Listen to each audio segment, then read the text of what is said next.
You were Garbo's secretary, not in life, but in a film. Yes. One time. Yes. And then you... Does everybody remember Greta Garbo? Let's see. Oh, yeah. Because my husband, Garson Kanan, was directing Funny Girl, and he said to one of the chorus, he said, now this is, in this little scene here, this sketch, play that more like Garbo. And she said, what? And he said, play it more like Garbo. And she said, what's that? And I'd never heard of it. And we were so shocked. I'm so glad that you've heard of it. Oh, yeah. Garbo, the famous wrestler. No, not at this moment. We won't make jokes about Garbo because she's one of the greats. She's one of the film greats. No doubt about it. Yes, and you know, everybody says, well, they say, she's a great personality, she's a beauty, but Dick is right, I acted with her. And when you play a scene with somebody, that's how you know if they can act or if they're a great personality and a beauty. And Miss Greta Garbo is a very great actress. I wish she were performing right now. You said once that you wished you had gotten a job in hair, and I wondered if I heard that wrong or if that was a misquote or... No, I never said a silly thing like that because it would be absolutely inappropriate. You know, I wouldn't do well. It's too much competition. They're just only sensational. But the thing that astonished me about hair, we went to see it at a Saturday matinee, and I always think a matinee can, you know, not have as much zip in its doodah as the evening show, but the afternoon show went just great. And I said to the kids, well, how is this that you've got such a great matinee? And the hair kids said, our Saturday matinee is the best performance we play. Now figure that out. Wonder why? I don't know. Ladies, I guess, like it.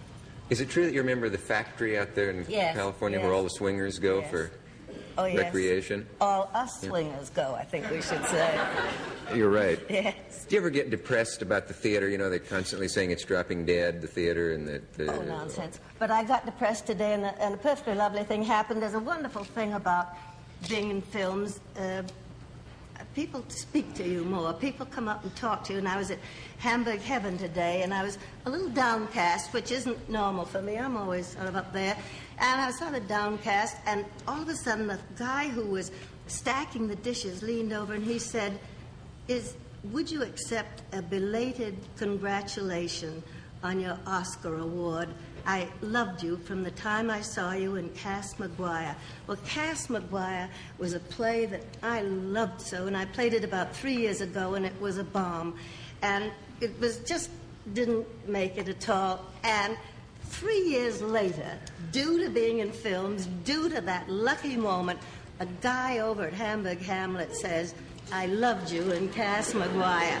Now, you know, I walked out of there no longer downcast. I was myself again.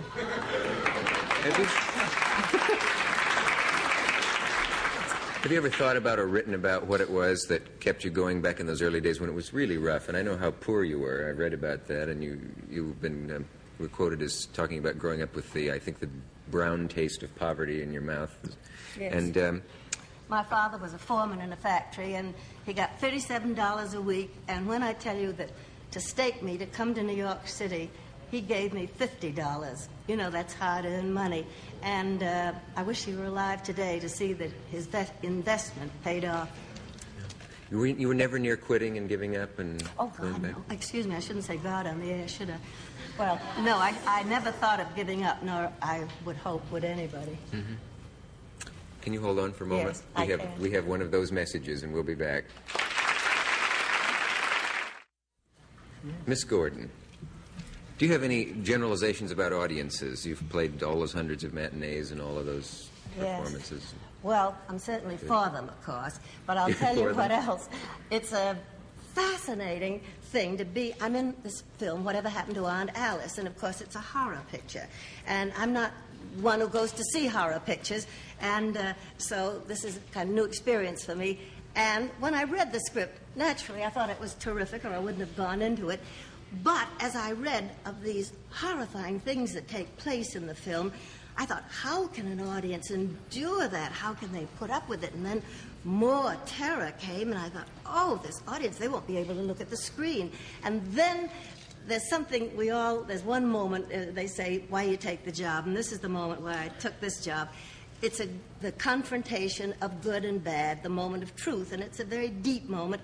And the one who's the good person is in the power of the evil one, and at that certain moment, the evil one kind of goes out of power, and the good one could kill her and to defend herself. And she has this great weapon in her hand, but so imbued with the good things of life and the belief that one doesn't kill and that one doesn't do horrible things, that moment passes and the good person can't perform the deed. So when I read this, I thought, oh, the hush in the audience, oh, that'll be one of the great moments in the world, this great moment where goodness can't really go and win.